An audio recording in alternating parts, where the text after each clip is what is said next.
สบายดีพ่อแม่พี่น้องและหมู่คู่จากแพงมื้อนี้พ่อตู้จิมมี่อยากขอมาแบ่งปันเกี่ยวกับเรื่องเจียเสร็จมือพ่อแม่พี่น้องเพราะว่าบาง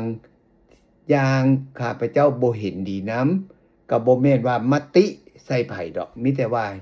แบบมาแบ่งปันว่าถ้าเป็นไปได้ผู้ใดเบิ่งคลิปตัวนี้ถ้าเป็นไปได้ก็ให้เตือนตัวเองน้อยหนึ่งคือตัวอย่างว่าข้าพเจ้ายามใดไปงานเนาะบ่ว่างานจบโรงเรียนงานดองงานหยังก็ย่าข้าพเจ้าเห็นคนน่ะมักเอาคือว่าแนปกินเนาะเขาเอิ้นเจียเสร็จมือเนาะเอาไปตับบักใหญ่ๆเอามาเมียนอยู่เทิงโต๊ะพ่อแม่พี่น้องแล้วสุดท้ายคนเมือยังเหลือบักหลายๆอยู่เทิงโต๊ะพ่อแม่พี่น้องฮู้บ่ของที่อยู่เทิงโต๊ะคนก็เจ้าเลิกงานเขาเก็บนะเขาเก็บทิ่มหมดพ่อแม่พี่น้องเขาบ่ได้ว่าโอ้ตัวนี้ยังสะอาดเนาะเอาไปเมียนคืนไปใส่โนเขาบ่เฮ็ดจังซั่นข้าพเจ้าบ่เข้าใจว่าเป็นหยังต้องเอามาหลายเป็นหยังผู้ใดเอาแต่ของผู้นั้นเอามาใส่สมมุติว่าแผ่นหนึ่งก็เหลือกินแล้วพ่อแม่พี่น้องถ้าบ่พอไปเอาอีกดีกว่าว่าเอามาหลายๆแผ่นสุดท้ายเฮ็ดหยังทิ่มใส่ถังขี้เหงื่อบ่เสียดายบ่พ่อแม่พี่น้องแล้วข้าพเจ้าก็สังเกตว่าตอนไปแมคโดนัลด์ไปร้านอาหารก็ย่าบ่อนบุฟเฟ่ก็ย่าพ่อแม่พี่น้องคนเห็นบ่อันนี้แหละเชี่ยมาจากแมคโดนัลด์พ่อแม่พี่น้องคนอเมริกาคนหยังก็ย่าคนลาวหยังก็ย่าชาติใดก็ย่ามักเอามาหลายๆแนวนี้ล่ะเบิ่งแม่เอาหลายๆเอามาเมียนเทิงโต๊ะคือกันกินแล้วอันนี้แหละข้าพเจ้าเก็บมาจากเทิงโต๊ะกินแล้วเหลือแล้วอยู่โต๊ะคนก็เจ้าผู้อนามัยเขาก็เอาไปทิ้งเป็นยังบ่เอาแต่เอาพอที่ว่าตัวเองใส่แล้วก็แล้วพ่อแม่พี่น้องเขาก็เห็นใจแน่ว่าร้านอาหารแต่ละแผ่นแล้วนี่เขาก็เสียเงินถิ่มแล้วล่ะเขาก็ต้องพยายามประหยัดซอยเขาแหน่พ่อแม่พี่น้องแม่นบ่ล่ะแล้วบางคนน่ะพ่อแม่พี่น้องเขาไปแมคโดนัลด์หยังก็ย่าข้าพเจ้าเห็นกับตาบางทีน่ะเขาซื้อคือว่าเอา to go เนาะแทนที่ว่าซื้อน้อยเดียวแต่ว่าเจี้ยน่ะเอาเป็น20 30แผ่นพ่อแม่พี่น้องลองคิดเบิ่งถ้าร้านอาหารแม่นของท่านผู้เกี่ยวและลูกค้าเอาแต่ละคนเอา20 30แผ่นก็เสียเงินแม่นบ่ล่ะตั้งต้นก็ต้องแม่นผู้เกี่ยวที่ว่าไปซื้อเครื่องเอาพอใช้แล้วก็แล้วบ่ต้องไปเอาบักหลายๆแม่นบ่ล่ะเฮาก็เห็นแก่เจ้าร้านแหน่แม่นบ่ล่ะพ่อแม่พี่น้องอย่าสู้เห็นแก่ตัวเอาหลายๆแล้วมื้อวานพ่อแม่พี่น้องลองเบิ่ง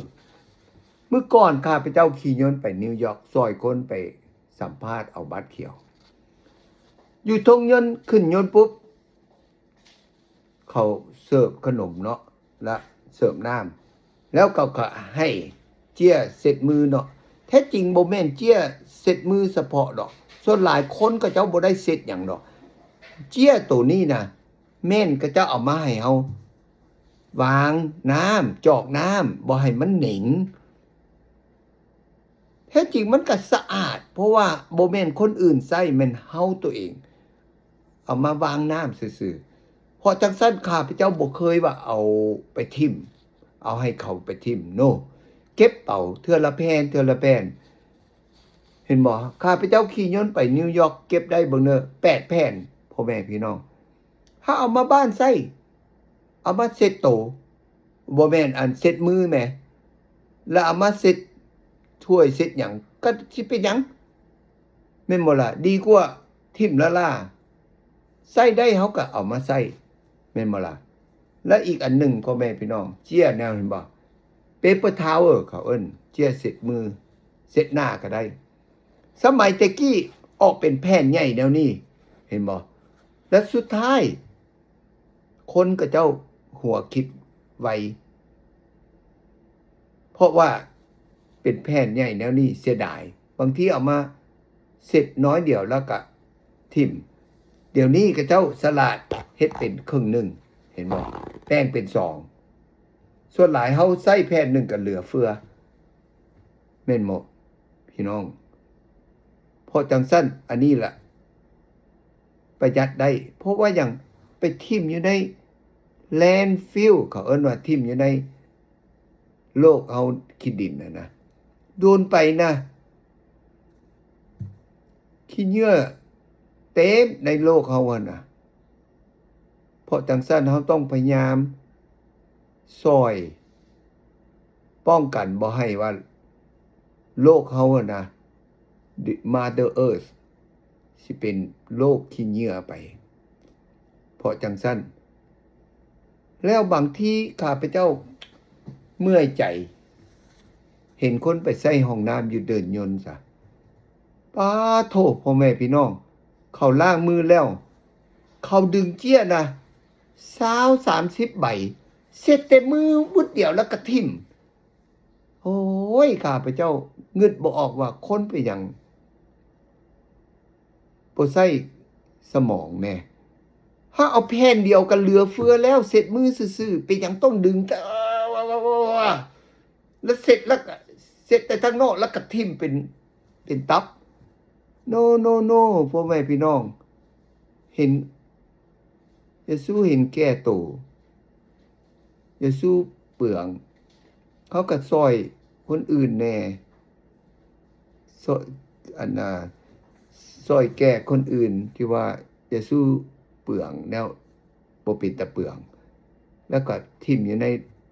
ดินแผ่นดินในโลกเฮาบ่ดีโอเคถ้าผู้ใดเบิ่งคลิปตัวนี้เห็นดีพยายามช่วยแบ่งปันให้คนอื่นเรียนรู้